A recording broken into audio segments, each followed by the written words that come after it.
Good morning, good afternoon, everyone. Welcome to our webinar, How to Bring AI to the Classroom, a Faculty Guide for Ethical and Effective Use. Thank you so much for joining us today.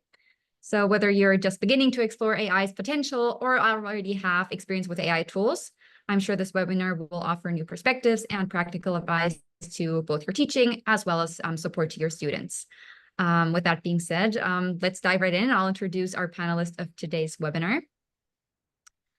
We have Dr. Sean Rife join us today. He's the head of academic relations at Scite AI, as well as associate professor of psychology at Murray State University. Welcome to the webinar, Sean. Hello, good to see you. Yeah, introducing myself real quick. My name is Julia Heeson. I am the director of growth marketing at Research Solutions, to which Scite belongs. And as you can probably already tell, I'll be the moderator of today's webinar. So a couple of quick housekeeping items for you, just for you to know. You're all in listen-in mode, so you don't have to worry about background noise or whatever is behind you at all. We do have the chat enabled, so if you have any questions, like the technical questions whatsoever, feel free to write us there.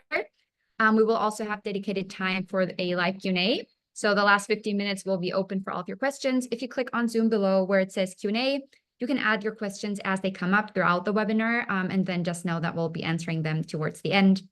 And as well, the one last thing, we are recording this webinar, so I'll be sending out the webinar recording to all of you after the webinar is over, probably like in about an hour or two, so you can share it with your colleagues, or you can re-watch a specific part if you want to do that.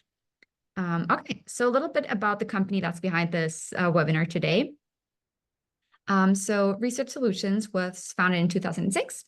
And we simplify and streamline how organizations discover, acquire, manage, and also create scientific articles and data. We have a suite of innovative products, and we empower researchers worldwide in the way they transform and access, utilize scientific information. As of last year, we acquired Scite AI, which is an award-winning search and discovery platform that leverages AI to increase the discoverability and evaluation of research. And in today's webinar, you'll be learning a bit more about the core abilities of Scite specifically. Okay, without further ado, I'll turn over the floor to Dr. Sean Rife to dive right in. Yeah, great. Thank you, Julia. Can everyone hear me okay? We good with the audio? Excellent. So, all good? Excellent. So thank you. Yeah, so I'll go over real quickly, just sort of, I'm going to tell you what I'm going to tell you before I tell you. So just a real quick agenda. I'll talk here a little bit about what Scite is and the particular tool that Research Solutions offers called Scite Assistant, which is our text generative AI tool. I will cover what text generative AI is. That will be part of it. I'll talk about, I think, broadly speaking, some of the implications for professors, for instructors, lecturers, and I try to make this as sort of field agnostic as possible. So you know, my background is in social psychology and sociology and quantitative methods. And so I do a lot of teaching and on methodology, and so that's sort of what I spend a lot of time in the classroom doing. But I also teach seminar courses on moral psychology. So I have some experience teaching, you know, a variety of topics within my field, but obviously we have people from all over. So I'll try to speak in as broad terms as possible in a way that's as applicable to everyone as possible. I'm going to address some of the ways that we are sort of thinking about you know, dealing with AI tools as it comes to teaching. And I'm going to address sort of head on, you know, this issue of cheating and, you know, what our mandate is as instructors, and ask maybe to sort of think a little more broadly about, you know, what we're trying to do when we assign any kind of writing task or term paper. So hopefully this will be a useful discussion for people in, you know, every field, whether in engineering or history or English. Hopefully it'll be applicable to everyone. I do want to get really quickly just get in some assumptions that I'm making, because I'm a big, you know, I'm a big fan of stating your terms and stating your priors. So I'm going to, you know, assume in this talk that text generative AI, which are tools like ChatGPT, I'll get into a little more definitions in just one second. But, you know, if you're on this call, you have some idea what we're talking about. That technology is here to stay. It is not going anywhere. And I'm assuming that, you know, your students, my students, all students are going to use this technology. It is frankly, too good a technology not to use. Now, when I say good, that doesn't mean that it always does the thing you ask it to do, or the thing you expect it to do, or the thing that you want it to do. What I mean is that it is too appealing for people not to use, in particular students. And this is something that I have done an informal, plenty of times. I do this practically every class I teach. I will ask students, hey, show of hands, how many of you have used, a tool like Scite Assistant or ChatGPT to, in a variety of contexts, for doing an assignment, for doing research. I've seen upwards of maybe about half of the students will raise their hands, which is more than I expect, but I also assume that a lot of students are not going to be completely forthcoming. We do have data on how prevalent the use of these tools is among undergraduates in particular. And the data pretty well indicate that, your students are using these tools. This is a thing that is happening. And more to the point, this is an increasingly present technology in the workforce. One thing that I try to emphasize is, and this will come up in multiple places, I think we as instructors, as professors, it's our job not just to ensure that these tools like Scite Assistant are not being used for bad purposes, to engage in academic dishonesty. That's not enough. It's not enough that we, don't use these tools in ways that we don't want them to be used. We really have a mandate, I think, as professors to, tell our students how to use these tools ethically and effectively. Because I'm a big believer in evergreen education for the sake of education. I think it'd be weird if as a professor, if I didn't believe that. But I also recognize that, my students are going to have to get jobs. They're going to have to compete with other candidates who have, the skills in like prompt engineering, who understand how to use these tools. And they're going to be competing for jobs. So I think we have to tell students how to use those tools in a good way. It's also, an assumption of mine that it's, generally speaking, a useful technology. It's imperfect, but it is actually useful. And then finally, we all care about our students and, want to do a good job teaching them, whatever we're teaching them, and preparing them for their future, whatever that entails, whether that involves graduate school, whether that involves, going straight into the workforce. We want them to be well prepared. And that's why we do what we do. It certainly isn't for the money. All right, let me go ahead and just get out of the way some terms so that we're all on the same page and we're all aware of what we're talking about. We're all talking about the same thing. Text generative AI is an umbrella term that I use for talking about basically, you ask a computer something and it will provide you an answer in natural language. This is, a computer that generates output in response to some kind of text input. Those of you who are as old as I am, or perhaps older, might remember some of the early days, like in the early 2000s or late 90s, when there were like chat bots, which were like computers that were designed to like talk to you. And it was very obvious that it was a computer you were talking to. The new level of technology, the new tools that we're seeing, like Scite Assistant, are based on a new type of technology that basically learns how to talk to people in the same way that humans do. So the way these systems work is they will read a whole bunch of text, a huge corpus of text, and basically learn how to talk using that corpus of text. So in a lot of ways, the system sort of learns to read and write the same way that humans do by observing all of those examples.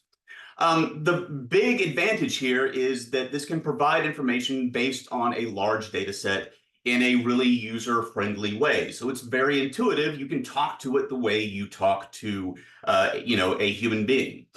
And there are a bunch of different tools out there that do this. And I'm going to pick on one of them just to sort of give an example of what we're talking about here. I'm going to pick on ChatGPT. ChatGPT is a text generative AI tool. And it's very good at sounding human. It's very good at reading and writing in ways that intuitively are what we expect. But it does have some disadvantages, and this is where I'll demonstrate in just 1 second, Scite Assistant. A couple of the disadvantages I like to point out. One is that ChatGPT will sometimes lie to you. That's just a function of the way it's trained. It's trained to sound human, not necessarily be perfectly accurate. And in a sense, that's a way that we interact with one another. Sometimes I get things wrong. So sometimes it gets things wrong. Sometimes it also gets sources wrong. So it will sometimes what's called hallucinate. It will basically make up a reference that does not exist. So it will say, X is true, see this source, and the source just does not exist. In fact, a while ago, someone was telling me about basically they were interacting with ChatGPT in particular, and they were asking me about some niche topic that they're an expert on, their PhD is in. And at one point, ChatGPT said, yes, you should read this book by Smith et al. Not the guy's real name, but Smith et al. And he was like, yeah, I didn't write that book. It would be nice if I had written that book, but that book does not exist. So that's one limitation if you're using this technology for sort of serious work. The other limitation is that it's time limited. So any tool that's just a large language model is going to be limited by the data that it's trained on. So, if if your model was trained in, December of 2023, something happened in, March of 2024, now it's August of 2024, the large language model by itself is not going to know that the thing that happened in March actually happened. It's just not part of its universe. So the difference that we get with Scite Assistant is that this uses the full text documents in our database to compose responses that are posed to it in natural language. And this is something that we've at Scite have worked to be highly customizable. And I'll real quick just sort of demonstrate, what the tool does. I don't want to spend too much time in here, but just to give you an example, we can ask it a question.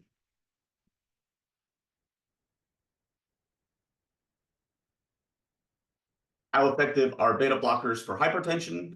Sort of general question about a drug and how that drug is used. It will basically use that same underlying technology to parse the text of the question. And then it will search Scite's database. We have the world's largest database of full citations. It will actually search our system to come up with an answer to our question. And in doing so, unlike tools that are just large language models, Scite Assistant will actually give you references. So, it will give you references that you can be almost guaranteed are real references that are out there in the scholarly literature. It's taken a second here. Let me see if I can pull up a previous one. Yeah. Actually, hang on 1 second. Let me go back and change. Apply, regenerate. We'll see if it's, they just got loaded up in the queue there.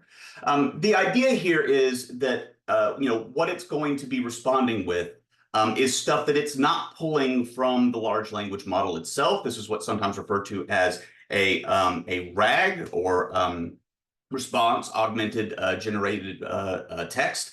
So it's actually pulling information not just from the large language model, but from Scite's database of scholarly literature, which has a bunch of quality controls in it. So unlike some other tools, Scite Assistant can actually provide you with references that are real and back up part of the statements that it makes with references that you can then go look up yourself. It's taken a second, so I'll just go ahead and go back real quick, and we'll come back to that in a second when it's done. I'll point out some things that Scite Assistant is good at. It's really good at summarizing research on a topic. So you can ask it in sort of broad terms, a question like how effective are beta blockers for hypertension? What is the scholarly consensus on, implicit cognition and person perception, getting into the weeds of my area. It's also useful, very useful, and a lot of this is just my experience, what I've used it for as a researcher and as a professor, identifying trends and emerging areas of research. So you can ask the system, hey, what are some key papers on the subject of implicit associations? And it will give you a list of, in my experience, very good list of important key papers on that topic. And related, you can ask it very straightforward, sort of empirical questions, like we were doing just a second ago. You can also use Assistant to identify, controversial topics or questions in an area of research.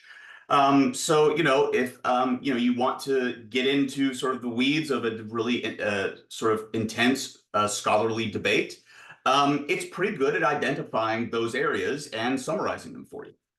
And it's useful at identifying gaps in the literature. So if you're trying to come up with a new line of research, or maybe you're trying to come up with a new a new course design or something like that, it's really helpful in sort of brainstorming research ideas.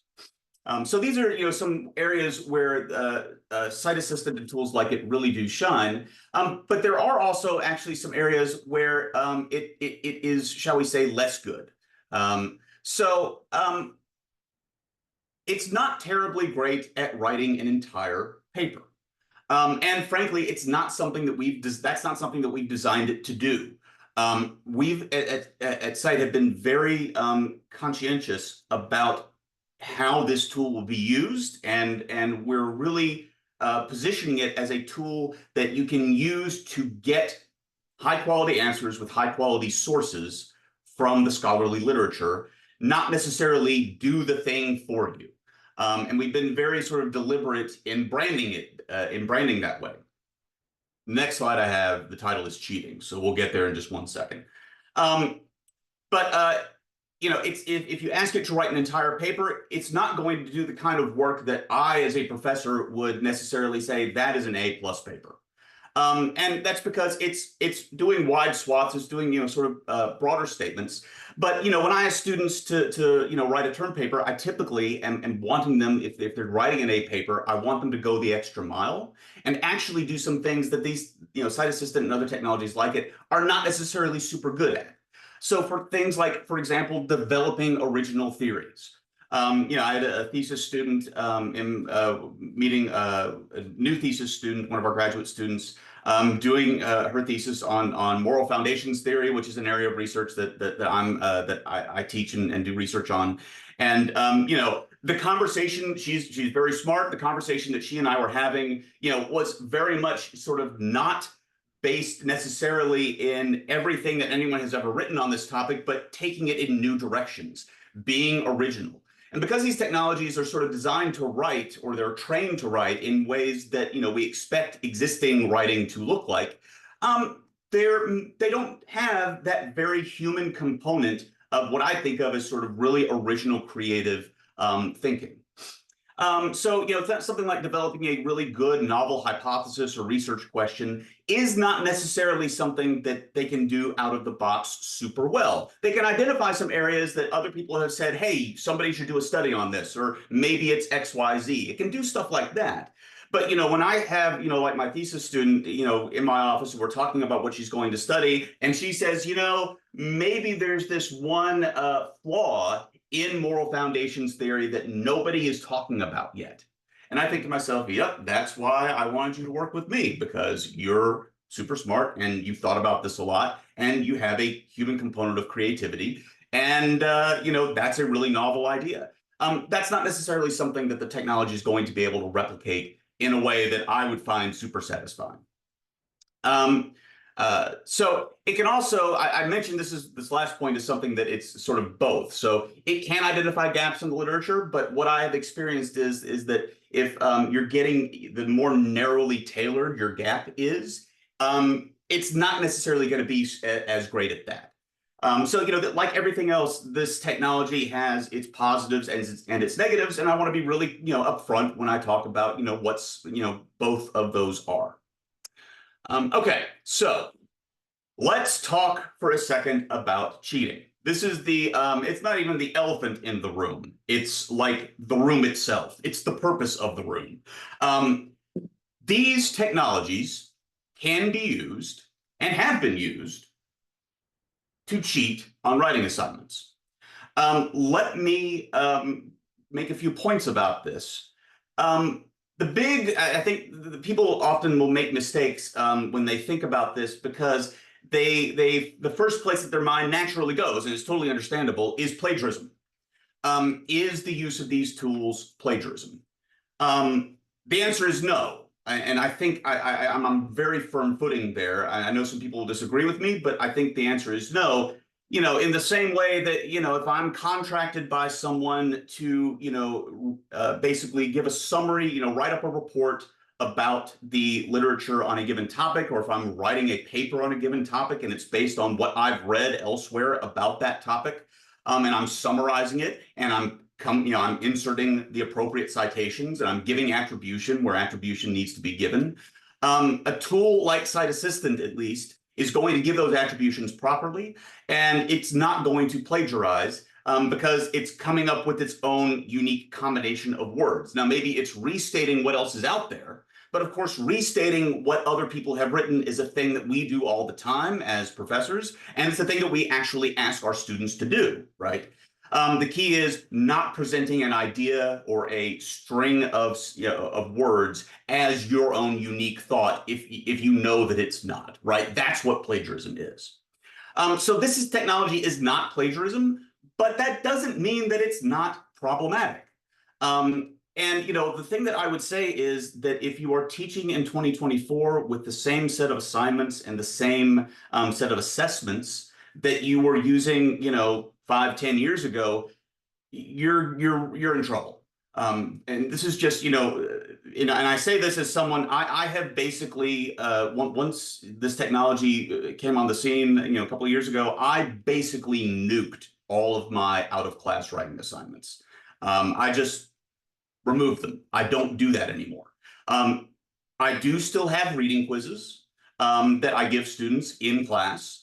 And I do, basically all of my exams are short answer and essay questions, or a little true, false, why. So is this statement true or false, and explain why or why not. So that composes the vast majority of my in-class assessments. That I do.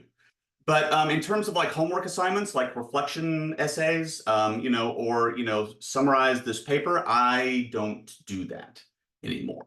I used to, and it hurts me a little bit because I spent a lot of time coming up with those assignments. I thought they were really good assignments. They don't work in 2024, at least out of class.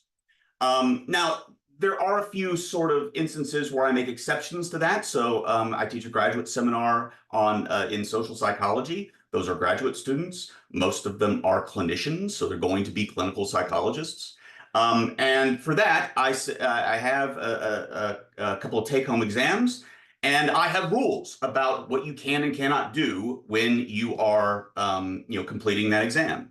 And, there are rules like you can't work with other students. You can use this set of resources or not. But one of those rules actually that I have is you can't use an AI writing tool to do the assignment for you. And, at the level of graduate students, this is perhaps naive on my part, but, I expect you're a grown-up, you're bound by the ethical strictures of your discipline, and the American Psychological Association is super big on that. So I assume that if I tell you don't do this, you're not going to do it. I don't make that assumption with my undergraduates. The analogy that I would give is that, if you are designing a set of roads and traffic control systems in the 1800s, your assumption is going to be that people are using horses and buggies.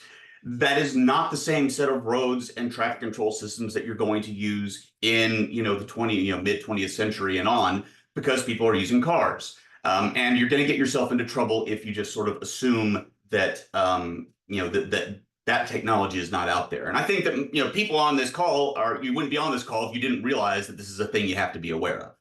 The one thing that I would point out about this is that cheating, I think, and certainly like when the technology first became available, people really were like, there was sort of, I noticed there was a sort of bimodal distribution of professors. People were either freaking out about it and their hair was on fire and they're like, oh my gosh, what are we going to do? Or people thought, this is great, I can use it to help me write exam questions.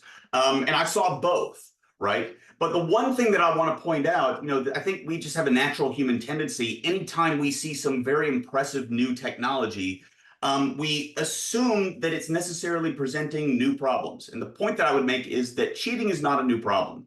Even if you are, assigning a term paper, I'll come back to the term paper in a second, because I think we need to rethink what we're trying to do with term papers. Even if you are, if you were assigning a term paper 10 years ago, there are going to be students who will buy a term paper.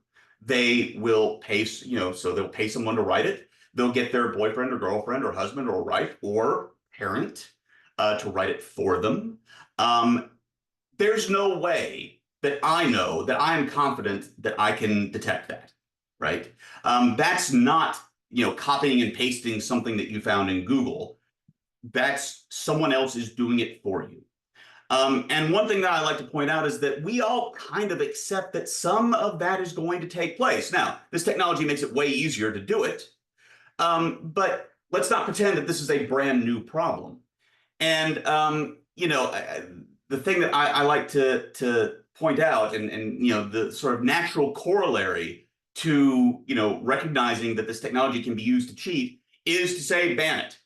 And again, I totally get that. We have been banning plagiarism as long as I have been in the classroom, and we should, right? The tools like Turnitin exist for a reason, and they're actually quite good at catching recycled text that's sort of floating out there on the internet, as well as multiple submissions from different students. The problem with this as applied to text generative AI is that it's really kind of a cat and mouse game. You have an advance in the large language models that will require new ways of detecting generated text. And it's sort of this rinse and repeat process. And I have seen some of the implementations of tools that are designed to detect when a large language model has been used in a writing assignment. And, it's not bad for what it does. The problem that I have as a professor is false positives.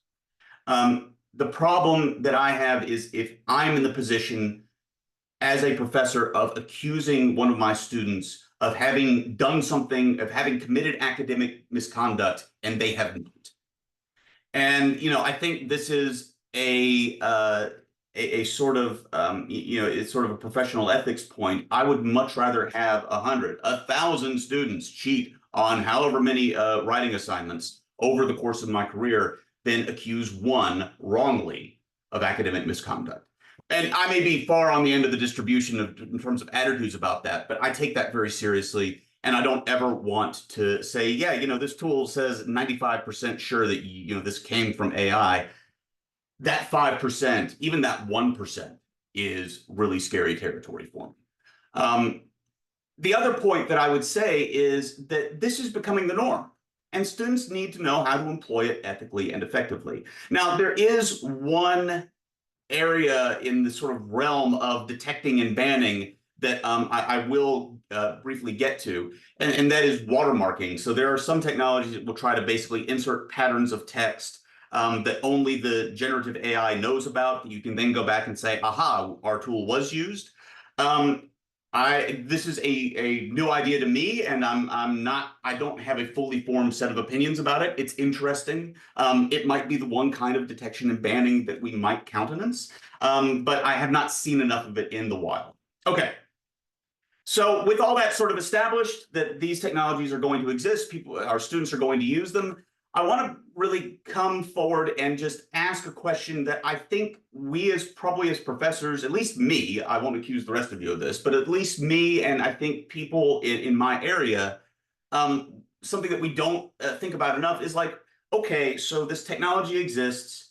I'm going to have to, for me, I've done away with a lot of my writing assignments. Why was I giving those writing assignments in the first place? Why do we assign papers? Why do we assign essays? What am I trying to do there? And, for me, this depends on the student. So, if a student is thinking they want to go to graduate school, well, they need to know how to write a paper in the style of their discipline. So, in psychology, it's the area of the empirical journal article. And in my department, we have 2 classes that basically teach how to do research in psychology and then how to write a paper in psychology using data you have collected yourself. And that's why I spend a lot of my time teaching.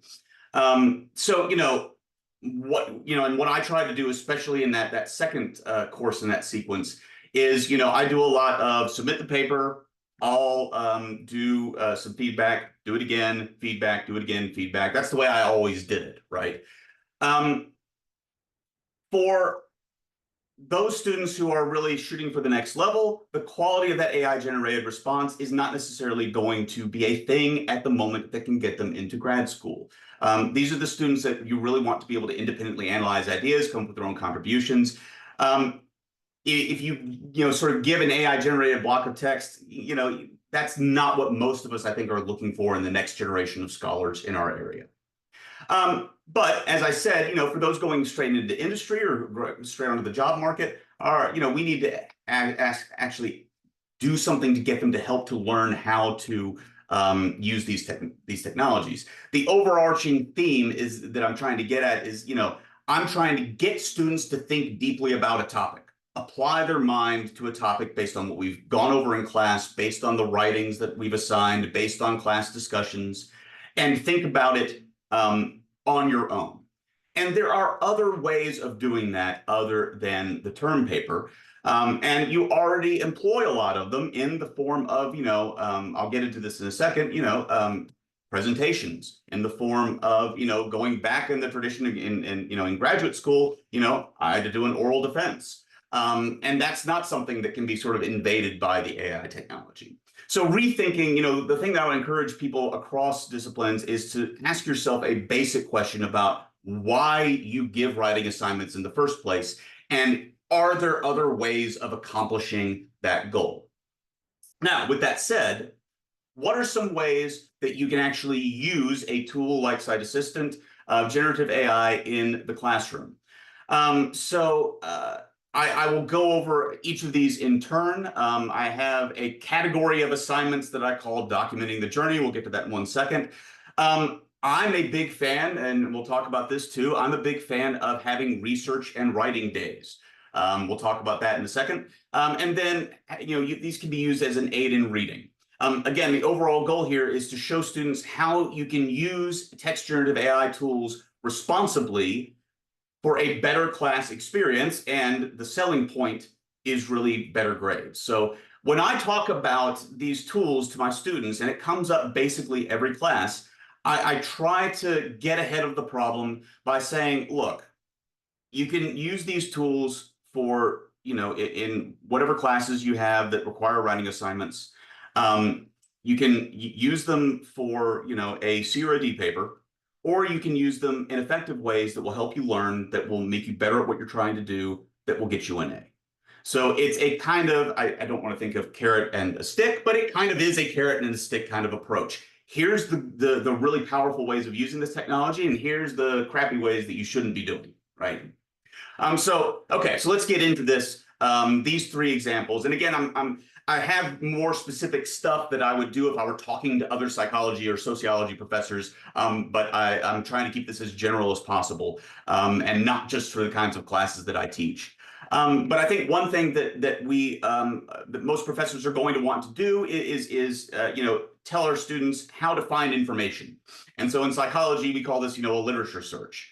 And, for a long time, like what I used when I was an undergraduate, or at least in graduate school, was Google Scholar, right? So what I have my students do, and this is in the context of a research methods class, I have my students basically use Scite Assistant to jumpstart that literature search.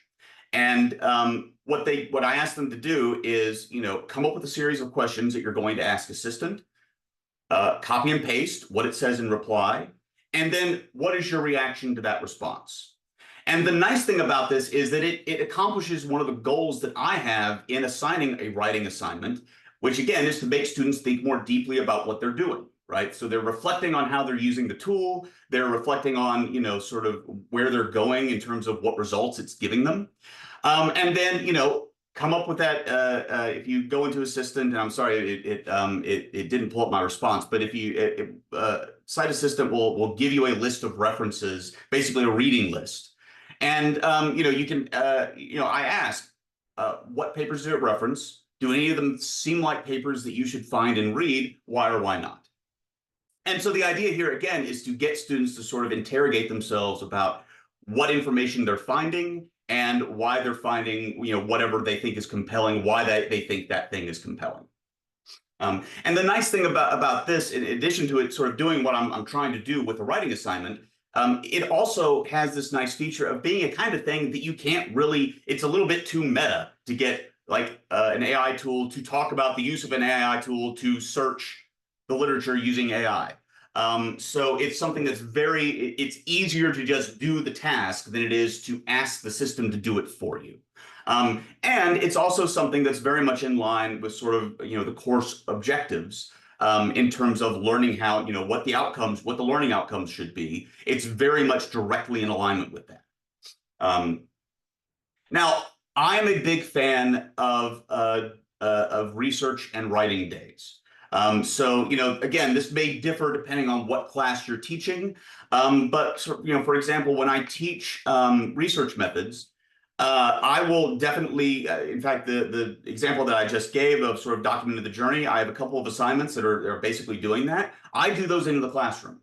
I will have students bring their laptops. If they don't have a laptop, they can bring a smartphone. If they don't have a smartphone, I will let them either borrow another, pair up with another student and use the tool that way on their technology, or let them use mine. That's fine. This may be different. Your mileage may vary if you've got a lecture hall of 500 students. But I would argue that probably if you have 500 students, hopefully you're not giving a ton of like interactive writing assignments. That would be really difficult. So, in a classroom of like 20 students, I love doing that kind of thing actually in the classroom. And I will walk around the room and I will, check in with each student. What are you finding? What are some challenges that you're having? And, this also works really well with using the AI tool to help students start writing. I'm a big believer in the first step to writing is to write. So just start typing stuff out. You can fix it later. Right. And if I'm in there and we're doing that in class and I'm demonstrating how to use this technology to like ask questions and get answers in real time as you're writing, it makes it really obvious how powerful these tools are to use in a way that is, again, my favorite phrase, ethical and effective. So, you can guide students through the writing process. You can walk through ideas that they present. You can catch and hopefully ameliorate bad writing. But the big one, again, is using those AI tools with instructor supervision. And, if you're running low on time, as we so often are, I was never a huge fan of the flipped classroom, where you have the lectures online and then in class is like working days. And I have not fully flipped a classroom yet. But I am increasingly thinking that this might be the way to go. In terms of actually in certain classes, particularly where there's some sort of like final product that you're trying to get students to work on. Yeah, put the lectures online and then talk about that stuff in class and actually apply it in the classroom. Again, that gives you the opportunity to demonstrate how to use the tools in person and to watch students do it. The big thing the sort of overarching theme that I like to introduce to my students is using Assistant or any sort of tool like it while you're reading. So, the typical practice is, and the thing that I did when I was in grad school was I would just Google terms. I'm reading a paper on something and I was like, I've never heard of this thing before. The natural thing that I do, and I think most of us do, is you pull out your phone, you Google it. Or if I'm sitting at my desk, I pull it up on my computer. The problem with this, and this is something that's, I think it's less apparent if you're a graduate student or certainly a professor, you can, sort of identify if you're using a search engine, that's a credible source, that's not, I'm not sure about that one. That one seems sketchy. But I think we really have to recognize that students, I think, are far more I don't want to say gullible, maybe credulous is the term. They're far more likely to look at that set of search results and just assume that the thing Google told them is true. And that's a problem. So, one thing that I like with, for example, Scite Assistant is that it will give you, and here we have some examples of references. This is an example response from Assistant where I'm asking it, hey, I'm imagining I'm a student who's reading about this one particular measure we have in social psychology, the implicit association test. One exercise I have students do is I will say, hey, ask the tool, what are some criticisms or some controversies about that particular measure or that method or that area of research? And so, in that way, what I'm trying to do is really push students towards integrating the use of the tool as part of their reading and writing process. Treat it the way you would treat, if you had a really good reference librarian, basically, chained to your desk as you're doing the reading and writing, or a professor in the department. Pretend that you have them there as you're engaging in this process, and I think you'll find that can be incredibly valuable. And the nice part about this is that what we have here is we're actually attaching these statements to an additional list of readings, so it's a great way of finding additional sources as part of that process. Okay. Let me, I want to make sure we have plenty of time for questions. And so we're sort of, winding down. Let me just, I've hinted at this previously, some remaining questions. I think we do need to ask ourselves, is the age of the term paper over? And I'm increasingly persuaded that that might indeed be the case.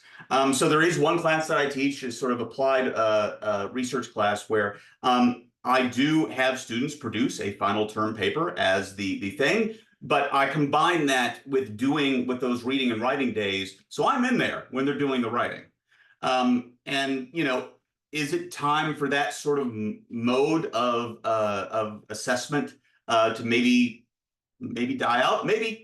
It depends on your field, certainly. If you're teaching a creative writing class, probably no, but I'm not in that field, so what do I know? There are alternatives. There are, you can have students do presentations. You could, when I was in graduate school, there was one professor in another department. He was in the philosophy department, and he taught, I think it was a capstone course that basically it was something like meaning of life. And I thought it was great because his office was down the hall from where our lab was, and his final assignment was to have each student come into his office and basically talk to him in depth about everything they covered that semester. He didn't want a written product. He just wanted to talk to them. Well, what would Kant say about that? And it was great because anytime I'd wander down the hall to use the bathroom, I'd hear him talking with the students. And I remember thinking to myself, that must be such a cool class. I want to take that class. Right. And ever since that happened, I've been thinking about, is there a way that I can do that in one of my own courses? Because that sounds so cool. In smaller sections where you can do that kind of thing, I think that might be something fun. And quite frankly, I hate grading. That's the kind of thing that, it's more subjective, granted.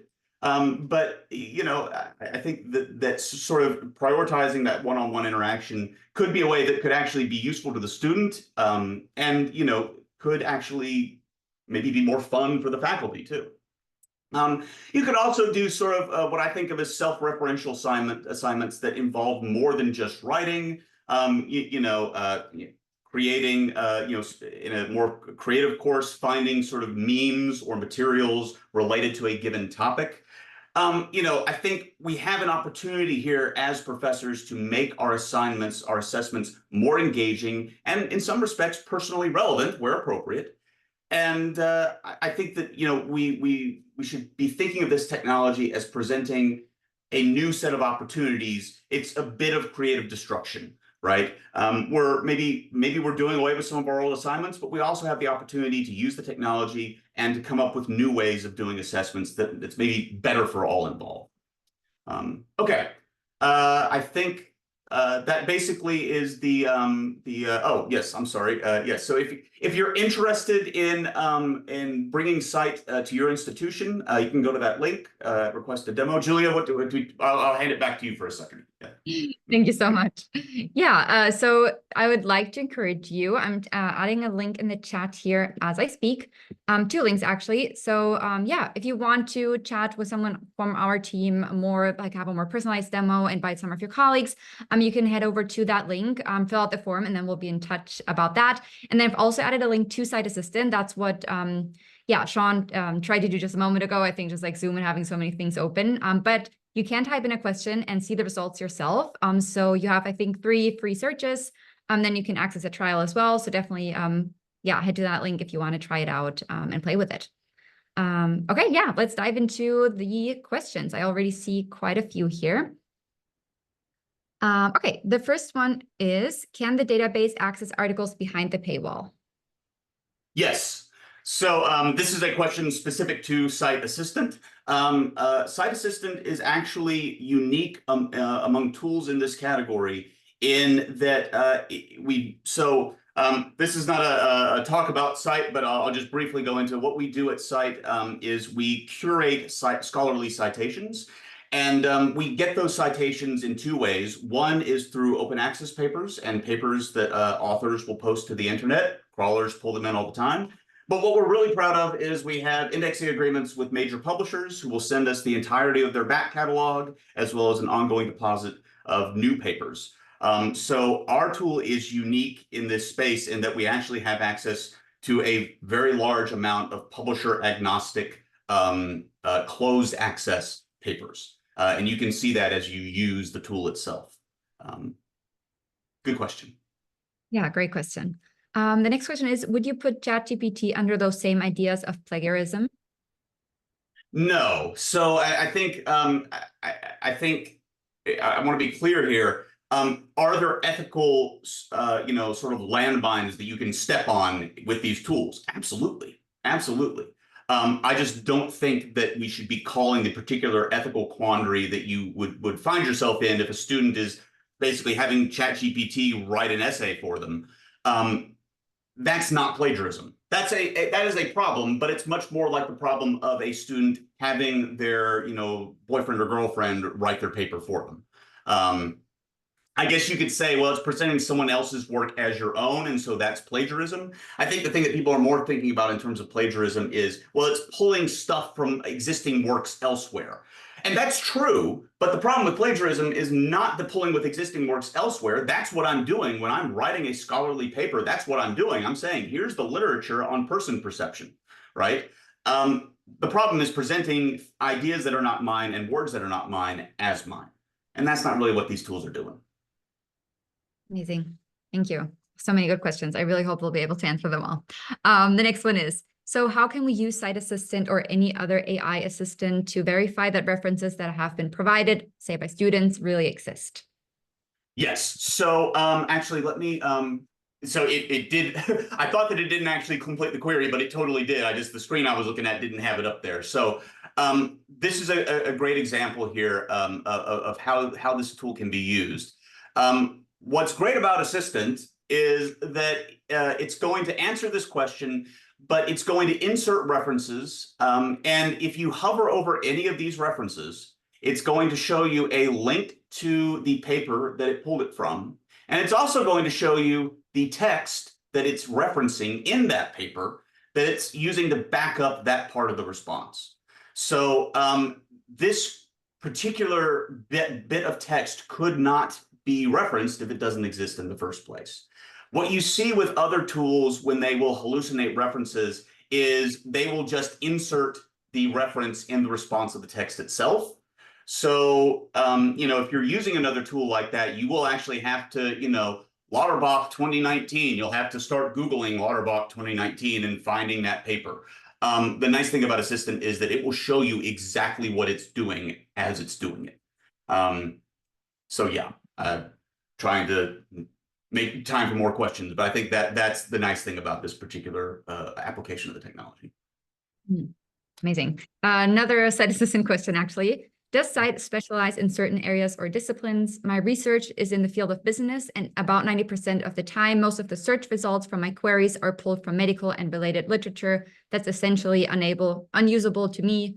because it's far outside of the scope of my discipline. Is this just a user error or maybe the way that your database is built? Yeah, so this is another great question. These numbers are actually a little bit old. They're higher now, but if you go to this data and services page, we try to be really transparent about this.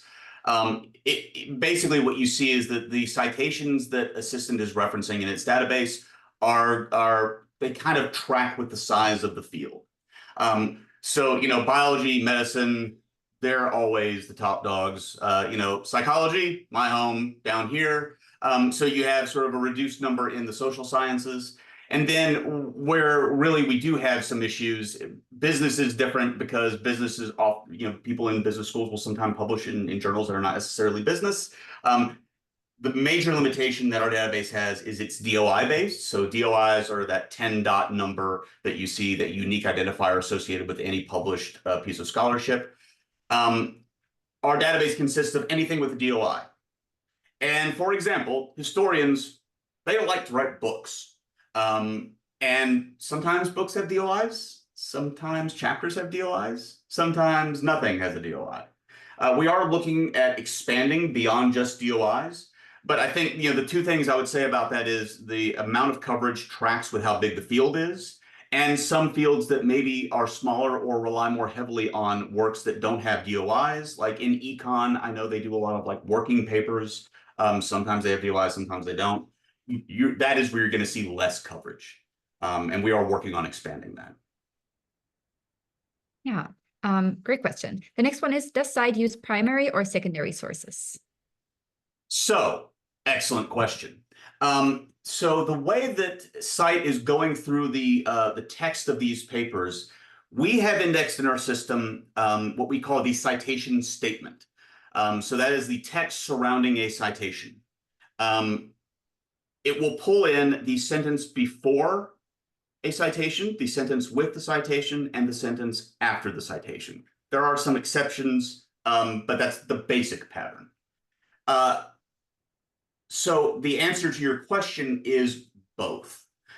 Some of these will be basically secondary citations. So, in this example, for example, the authors conclude, one, they're obviously referencing something else. This is a secondary citation.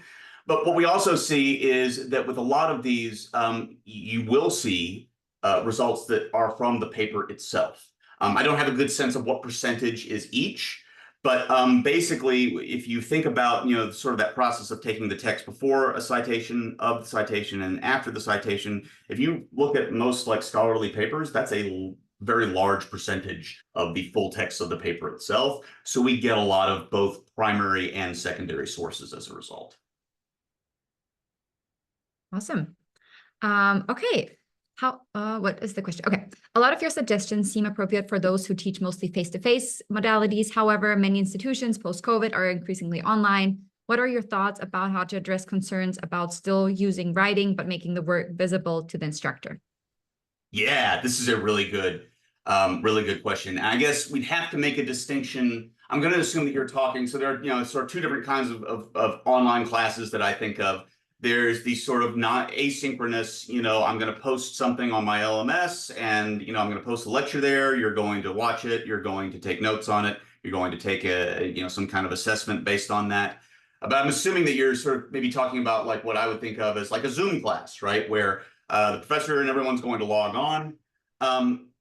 That is challenging in some additional ways. I think you could probably, and in fact, over COVID, I did do this. We basically taught a research methods class where students had to go out and collect their own data, and I did that over Zoom. And I tried to do the kind of thing that I talked about, where you're sort of helping them as they're writing. It is definitely more challenging because I can't physically sit next to you and look at what you're seeing on your screen. I guess you could get them to screen share, but that gets tricky and that makes me a little bit uncomfortable. I think this really comes down to a way of, again, emphasizing the benefits of the technology used properly. and then maybe coming up with some additional ways of doing assessment that are more like either a one-on-one interaction or a presentation to the entire group. Even in an asynchronous sort of mode, you could get students to put together a presentation for the entire class that they could share with the other students in the class. I think that's a great way of leveraging the technology. The one thing that I would say you shouldn't do, and I actually think we shouldn't be doing this at all. Probably it shouldn't have been done 10 years ago when I was teaching online using this method. I'm not a fan of the discussion boards. I think it sort of incentivizes pat responses, and I'm not good at grading those. And certainly that sort of assignment is tailor-made for using AI the wrong way. So I would emphasize, anytime you can maybe shift your focus of assessment to something that's not a written product, I think you're thinking in terms of the landscape with this new technology. Awesome. Just responding a few questions in the chat. I get this question a lot right now. We are recording this webinar, and I will be sending out the recording, so you don't have to worry about that. You can rewatch and share it as many times as you wish. Awesome. What AI models does Scite presently use? Will there be opportunities to try different models within Scite, similar as other AI tools offer? Yeah, great question. So if you're in Scite Assistant and you click on this little cog over here where it says Assistant Settings, you'll notice we've tried to make a bunch of customizable stuff in here, so you can have it do things without having to do a bunch of prompt engineering. The default model we use is GPT 3.5. This is getting a little inside baseball with large language model stuff. We are experimenting with Haiku, if you're familiar with Haiku. I think at some point we will experiment with other models. GPT, basically things after 3.5, as far as we can tell, actually introduce some things that are not helpful for us. So 3.5 is where we live at the moment. At some point we'll end up training our own model, but that's a bit down the road. So. Yeah. Similar question: how often is Scite updated? All the time. So all of our metadata is pulled in at midnight Eastern time in the US. And we have crawlers running 24/7 that are pulling in new papers, publishers sending us stuff 24/7. So it's continually updated. This varies a little bit from publisher to publisher in terms of when text makes it into our system. Some publishers send their stuff like weekly or monthly. Some of them send it every day. My experience, most of the time, you will see a thing in our system within a day or two of its appearance as an online first. At least that's in my field, in my area. But your mileage may vary depending on what the norms are in your field or what publishers you're working with. Amazing. Do you have examples of successful use cases of implementing Gen AI in the classroom?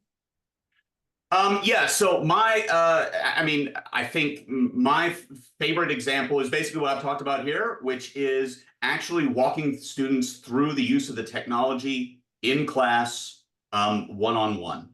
That is my big success story. That is the thing that I think is the most valuable for students.